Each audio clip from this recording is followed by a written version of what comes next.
بسم اللہ الرحمن الرحیم۔ 14واں خط۔ انسان کو اخلاقی ضوابط کا پابند کس طرح بنایا جا سکتا ہے؟ سابقہ خط کے تسلسل میں تم نے بالکل سچ کہا ہے سلیم کہ اخلاق و دیانت کے سبواز اسی وقت تک ہیں جب تک انسان کو بددیانتی کا موقع نہیں ملتا۔ آج جو شخص بددیانتی اور رشوتستانی کا سب سے بڑا مخالف اور ناقد ہے، اختیارات ہاتھ میں آ جانے کے بعد وہ بھی انہی جیسا ہو جاتا ہے جن پر وہ اس قدر شدید نکتہ چینی کیا کرتا تھا۔ پرانی کہاوت میں اسے عصمت بی بی از بیچارگی سے تعبیر کیا جاتا ہے۔ تم نے سلیم بات تو چھوٹی سی اور بظاہر پیش پا افتادہ کہی ہے، لیکن اس کے نتائج و عواقب پر غور کرو تو وہ بہت دور رس ہیں۔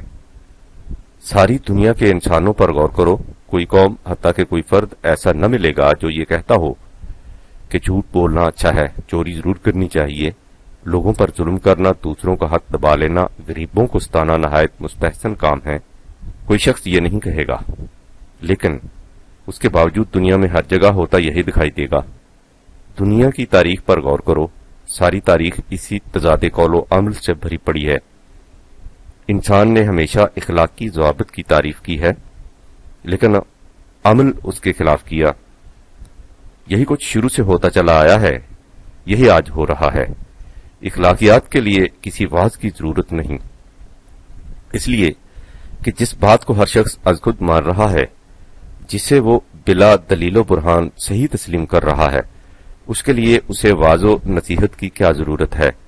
تم کسی سے کہو کہ سچ بولنا بہت اچھا ہے، وہ بلا تعمل کہتے گا درینچے شک، لیکن جب اسے ضرورت پڑے گی بلا توقف جھوٹ بول دے گا۔ تاریخ اس پر شاہد ہے اور ہمارا تجربہ اس پر گواہ کہ تنہا اخلاقی ضوابط ایتھیکل کوڈز انسان میں کوئی اصلاح نہیں پیدا کر سکے، نہ پہلے کر سکے تھے، نہ آج کر رہے ہیں۔ انسان نے ہمیشہ اخلاقی ضوابط کو سراہا ہے اور ہمیشہ ان کے خلاف عمل کیا ہے۔ تمہارے اخلاقیین کی کوئی مقدس آرزو اس حقیقت کو جھٹلا نہیں سکتی۔ سقراط کا خیال تھا کہ انسان برائی اس لیے کرتا ہے کہ اسے علم نہیں ہوتا کہ وہ برائی ہے۔ نیکی اور برائی میں تمیز ہو جانے کے بعد کوئی شخص برائی کی طرف مائل نہیں ہو سکتا۔ دیکھو کہ انسان کی تاریخ سقراط کے اس حسن ظن کو کس قدر جھٹلا رہی ہے۔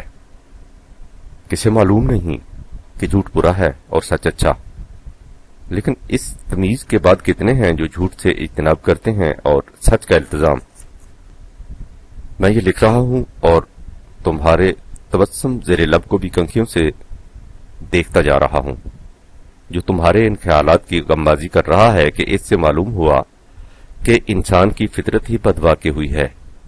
میں تمہیں پہلے بتا چکا ہوں کہ انسانی فطرت کا تصور ہی غلط ہے۔ انسان کی کوئی فطرت نہیں، نہ نیک نہ بد۔ خامہ قدرت نے اس کی لوح جبین کو بالکل خالی رکھا ہے کہ وہ خود اپنے قلم سے جو کچھ چاہے اس پر لکھ لے، لہذا مذکورہ صدر حقائق و شواہد سے اس نتیجہ پر پہنچ جانا کہ انسانی فطرت ہی بدواقع ہوئی ہے، ایسی عمارت کی تعمیر ہے جس کی بنیاد ہی نہ ہو۔ اس قسم کے اعلانات ورڈکٹس در حقیقت اخلاقیین کے اعتراف شکست کے مرادف ہیں۔ اس حقیقت کو تو وہ چھپا نہیں سکتے کہ ان کے اخلاقی مواعظ انسانی اصلاح میں کامیاب نہیں ہوتے۔ اب بجائے اس کے کہ وہ یہ دیکھنے کی کوشش کریں کہ اس معاملے میں ان کی اپنی غلطی کہاں ہے، وہ اپنی شکست پندار کو اس فریب میں چھپانے کی کوشش کرتے ہیں کہ انسان کی فطرت ہی بدواقع ہوئی ہے۔ اس باب میں سب سے بڑی شکست عیسائی کو ہوئی۔ عیسائیت حضرت مسیح علیہ السلام کی نہیں بلکہ ان کے نام لیواؤں کی خود ساختہ عیسائیت کا مدار ہی اخلاقی مواعظ پر تھا، اس لیے کہ یہ عیسائیت کمزوروں اور محکوموں کا مذہب تھی اور منفعلانہ اخلاق کے نام پر اپیلیں کمزور ہی کیا کرتے تھے۔ جس شخص کے پاس اپنی حفاظت کا سامان موجود ہے اور مدافعت کی قوت حاصل، وہ چور اور ڈاکو سے رحم کی درخواست نہیں کرتا، وہ ان کے حملے کا جواب بندوق کی گولی سے دیتا ہے۔ جس کے پاس مدافعت کا سامان اور غلبے کی قوت نہیں ہوتی، وہ دوسروں سے ڈرتا ہے اور ان کے رقیق جذبات سے اپیلیں کر کے رحم کی درخواستیں کرتا ہے۔ عیسائیت میں اس کا نام رہبانیت کی زندگی ہے۔ رہب کے معنی ہی خوف کے ہیں۔ اس طرح ڈر ڈر کر زندگی بسر کرنے کا مسلک حضرت مسیح کی تعلیم نہیں تھی، یہ اس تعلیم کے دشمنوں کی سازش کا نتیجہ تھی جنہوں نے حضرت عیسیٰ کے انقلاب آفرین نظام زندگی دین کو رہبانیت میں بدل کر اپنی آتش انتقام کو ٹھنڈا کیا۔ یہی وہ حربہ تھا جو اسلام کے خلاف اس کے دشمنوں نے استعمال کیا تھا۔ جب اس طرح دین کی انقلاب سامانی رہبانیت کی پند آفرینی میں بدل گئی تو شر کی قوتیں بدلگام ہو گئیں۔ اب ان مبلغین اخلاقیات نے دوسروں کو اور شاید اپنے آپ کو بھی یہ کہہ کر دھوکہ دے لیا کہ انسان کی فطرت ہی بدواقع ہوئی ہے، جو اس پر اخلاقی مواعظ کا اثر نہیں ہوتا۔ ہر انسانی بچہ اپنی پیدائش سے اپنے اولین ماں باپ آدم و حوا کے گناہوں کو ساتھ لاتا ہے۔ عیسائیت کی طرح یہی حالت ہندوؤں کے ضابطہ اخلاق کے ساتھ ہوئی۔ انہوں نے انفرادی طور پر تو یہ کہہ دیا کہ ہر انسان اپنے موجودہ جنم میں اپنے سابقہ جنم کی سزا بھگتنے کے لیے آتا ہے، یعنی وہ گناہوں کی کثافت اور آلائش کو اپنی پیدائش کے ساتھ ہی لاتا ہے۔ اس میں بھی عیسائیت کے اس عقیدے کی جھلک صاف نظر آتی ہے جس کا ذکر اوپر کیا گیا جا چکا ہے، اور اجتماعی طور پر انہوں نے انسانی تاریخ کو مختلف زمانوں جگوں میں تقسیم کر دیا۔ گزشتہ زمانہ ستجگ سچائی کا دور قرار پا گیا کیونکہ وہ گزر چکا تھا، اور موجودہ زمانہ کل یگ جھوٹ کا دور بات وہی ہے، یعنی اپنے آپ کو ملزم ٹھہرانے کی بجائے انسانی فطرت یا زمانے کے چکر کو ملزم قرار دے دیا جائے۔ یہی کچھ مجوسیت میں ہوا۔ انہوں نے دنیا میں خیر و شر کو دو مستقل قوتیں قرار دے دیا اور اس کے بعد اپنے آپ کو یہ فریب دے لیا کہ شر کی قوتوں پر پند و نصاح کا اثر ہو ہی نہیں سکتا، کیونکہ شر مستقل طور پر اپنا وجود رکھتا ہے جسے معدوم نہیں کیا جا سکتا۔ بدھ مت والے اور آگے بڑھے تو انہوں نے عیسائیت کی رہبانیت کی طرح کہہ دیا کہ مادہ خالص شر ہے، یہ دنیا جیل خانہ ہے، نجات اس میں ہے کہ انسان اسے چھوڑ کر بھاگ جائے۔ آج سلیم ساری دنیا میں اخلاقی مبلغین کا یہی نقشہ ہے، کہیں انسانی فطرت کو بد قرار دیا جاتا ہے، کوئی اس زمانہ کو کلجگ کہہ کر اپنے دل کو تسکین دے لیتا ہے، کوئی اسے قرب قیامت اور 14ویں صدی سے تعبیر کر کے مطمئن ہو جاتا ہے، اور پھر اپنی مایوسیوں کے آسرے اور زندگی کے سہارے ڈھونڈنے کے لیے اس قسم کی پناہگاہیں تراشتا ہے۔ اور اس کے بعد اور ایک دور آئے گا جس میں ایک آنے والا عالم بالا سے ظہور پذیر ہوگا اور اس کے ہاتھوں شر کا خاتمہ اور اخلاق کی فتح ہوگی۔ انسان شروع سے اسی فریب میں مبتلا چلا آ رہا ہے اور اسی فریب میں مبتلا چلا جا رہا ہے۔ بالادست قوتوں کی یہ کتنی بڑی سازش تھی کہ انہوں نے زیر دست انسانوں کے کان میں یہ افسون پھونک دیا کہ تم نیک بنو، برائیوں کو چھوڑ دو، کہ مالا جپتے رہو، دنیا خود سدھر جائے گی۔ اب تمہارے دل میں یہ خیال پیدا ہوگا کہ جب انسان اپنی فطرت میں بد نہیں تو پھر دنیا میں یہ فساد کیوں ہے، اور جب اخلاقی مواعظ بیکار ہیں تو پھر اس فساد کی اصلاح کی کیا صورت ہے؟ قرآن انہی سوالات کا جواب دیتا ہے، یا یوں کہو کہ وہ آیا ہی ان سوالات کا جواب دینے اور ان مشکلات کا حل بتانے کے لیے تھا۔ اسے یاد رکھو کہ قرآن کسی کو فریب میں مبتلا نہیں رکھتا، وہ حقائق ریالٹیز سے منہ نہیں موڑتا، بلکہ وہ ان کا کھلے بندوں سامنا کرتا ہے۔ وہ کہتا ہے کہ دنیا میں انسان بستے ہیں اور انسان جیسے کچھ ہیں ہمارے سامنے ہیں۔ وہ انسانی کمزوریوں کو گناتا ہے، وہ اس کی جاذب نگاہ چیزوں کو ایک ایک کر کے شمار کراتا ہے۔ زُيِّنَ لِلنَّاسِ حُبُّ الشَّهَوَاتِ مِنَ النِّسَاءِ وَالْبَنِينَ وَالْقَنَاطِيرِ الْمُقَنطَرَةِ مِنَ الذَّهَبِ وَالْفِضَّةِ وَالْخَيْلِ الْمُسَوَّمَةِ وَالْأَنْعَامِ وَالْحَرْثِ ذلك متاع الحياة الدنيا والله عنده حسن المآب۔ 3/14 یعنی انسان کی کیفیت یہ ہے کہ اس کے لیے ازدواجی زندگی، بال بچے، چاندی اور سونے کے ذخیرے، چنے ہوئے گھوڑے، مال مویشی، کھیتی باڑی وغیرہ وجہ خوشنمائی ہیں، اس لیے انسان ان کی طرف کھینچتا ہے۔ یہ کوئی بری بات نہیں، لیکن ان چیزوں کو مقصود بذات نہیں سمجھ لینا چاہیے۔ یہ انسان کی قریبی زندگی، حیات طبعی کی نشو و نما کے ذرائع ہیں۔ اگر انسان انہی کو مقصود حیات قرار دے لے تو زندگی میں توازن نہیں رہتا۔ وہ منزل مقصود جس میں حسن و توازن ہے قانون خداوندی کی روح سے متعین ہوتی ہے۔ اس کے بعد وہ کہتا ہے کہ آؤ تمہیں بتاؤں کہ جب اس قسم کی مخلوق انسانوں کو باہم مل جل کر رہنا ہو تو اسے اس انداز سے رہنا چاہیے کہ اس کے معاشرے میں فساد پیدا نہ ہو، اور وہ ان تمام اخلاقی ضوابط کا پابند ہو کر رہے جنہیں مبلغین اخلاق اس پر مسلط کرنا چاہتے ہیں، لیکن اس کوشش میں ہمیشہ ناکام رہتے ہیں۔ سنو سلیم کہ یہ بہت غور سے سننے کی باتیں ہیں۔ یہ تو تم پہلے دیکھ چکے ہو کہ تحفظ خواہش، پریزرویشن آف سیلف، ہر ذی حیات کا طبعی تقاضا ہے، یعنی جہاں بھی زندگی لائف ہے اس کا تقاضا اپنے آپ کی حفاظت ہے۔ چھوٹے سے چھوٹے کیڑے سے لے کر انسان تک ہر نفس میں تحفظ خواہش کا تقاضا موجود ہے، یعنی ہر ذی حیات اپنی حفاظت اور بقا کے لیے انتہائی جدوجہد کرتا ہے۔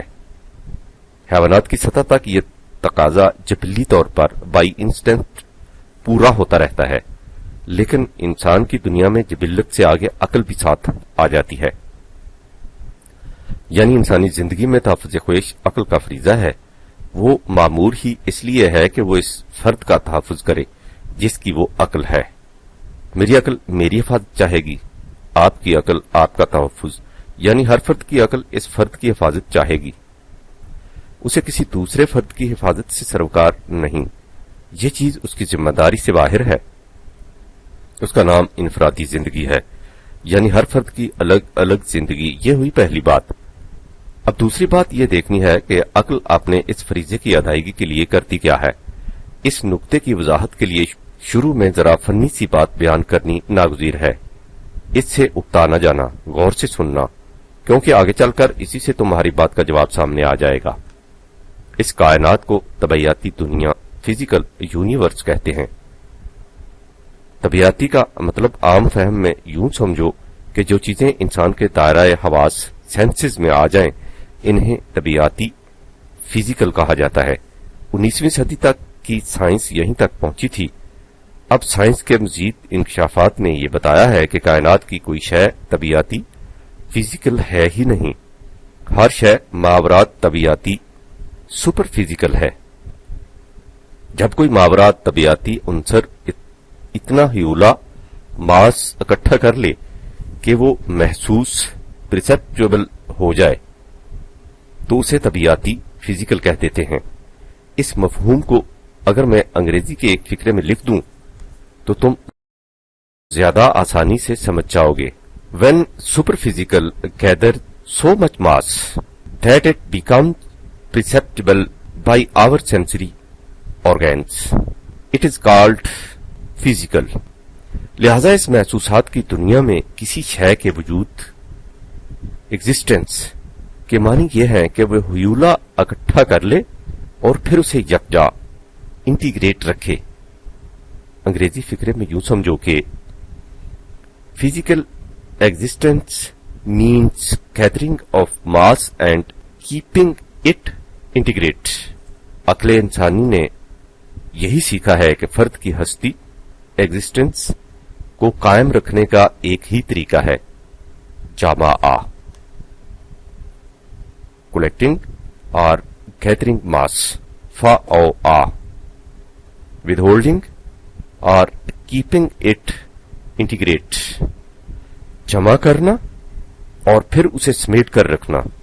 اسے تحفظ خواہش کی یہی تدبیر یاد ہے، اس لیے وہ ہر وقت اسی میں مصروف رہتی ہے۔ قرآنی الفاظ میں جامع فا او آ 70/18۔ غور کرو سلیم، جب کسی معاشرے کی صورت یہ ہو جائے کہ اس میں ہر فرد کچھ سمیٹنے اور سمیٹ کر اپنی ذات تک محدود رکھنے کی فکر میں سرگرداں ہو تو اس معاشرے میں فساد ناہمواریوں کے سوا اور کیا ہوگا؟ یہ دوسری بات ہو گئی۔ پھر دوہرا لو کہ پہلی بات یہ تھی کہ عقل کا فریضہ یہ ہے کہ وہ فرد متعلقہ کے تحفظ کی فکر کرے۔ دوسری بات یہ کہ اس فریضہ کی ادائیگی کے لیے عقل نے سیکھا صرف یہ ہے کہ سب کچھ جمع کیا جائے اور اسے اپنی ذات کے لیے سمیٹ کر رکھ لیا جائے۔ اب ایک قدم آگے بڑھو۔ جیسا کہ میں پہلے بھی لکھ چکا ہوں، تحفظ ذات کا تقاضا حیوانات میں بھی ہے، لیکن حیوانات کل ٹومارو کا تصور نہیں رکھتے۔ یہ صرف انسان ہی کی خصوصیت ہے کہ وہ فردہ تصور بھی رکھتا ہے۔ اس کا نتیجہ یہ ہے کہ عقل انسانی آج کی فکر سے فارغ ہونے کے بعد کل کی فکر شروع کر دیتی ہے، اور چونکہ انسان کو اس کا علم نہیں کہ اس کی موت کب واقع ہوگی، اس لیے اس کی فردہ لامتناہی ہو جاتی ہے، یعنی عقل انسانی کے نزدیک مستقبل کی فکر کی کوئی حد مقرر نہیں۔ الہاکم التکاثر حتی زرتم المقابر 102/1-2۔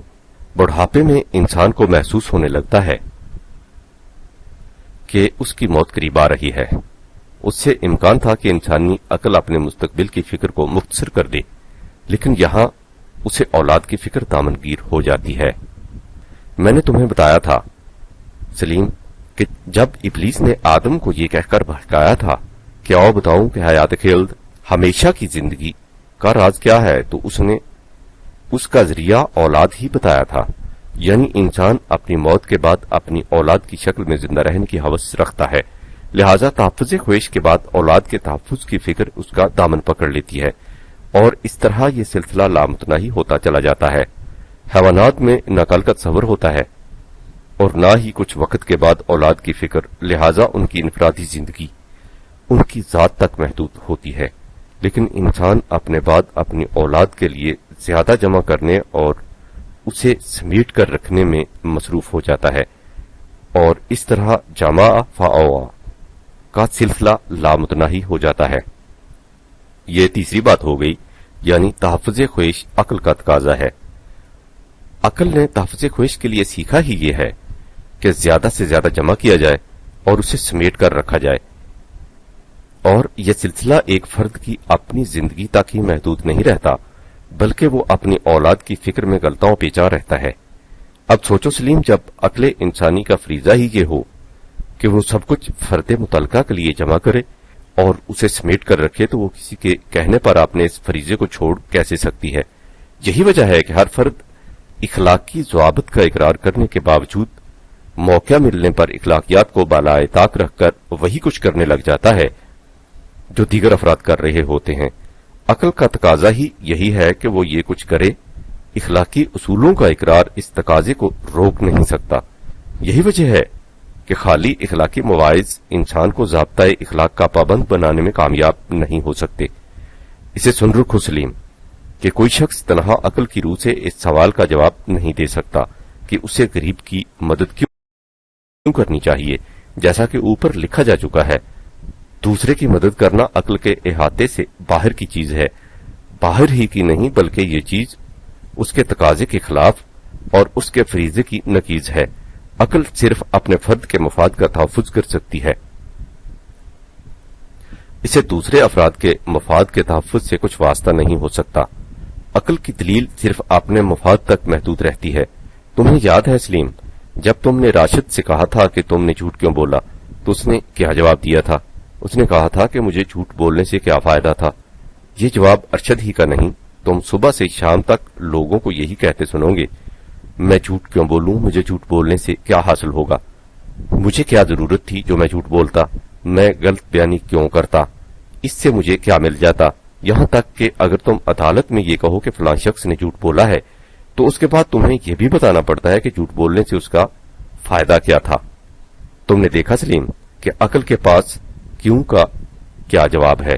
صرف یہ جواب کہ اس سے مجھے یہ فائدہ ہوگا۔ لہذا عقل کسی ایسی بات کو اختیار ہی نہیں کر سکتی جس میں اسے اپنا فائدہ نظر نہ آئے۔ اگر سچ بولنے میں فائدہ ہے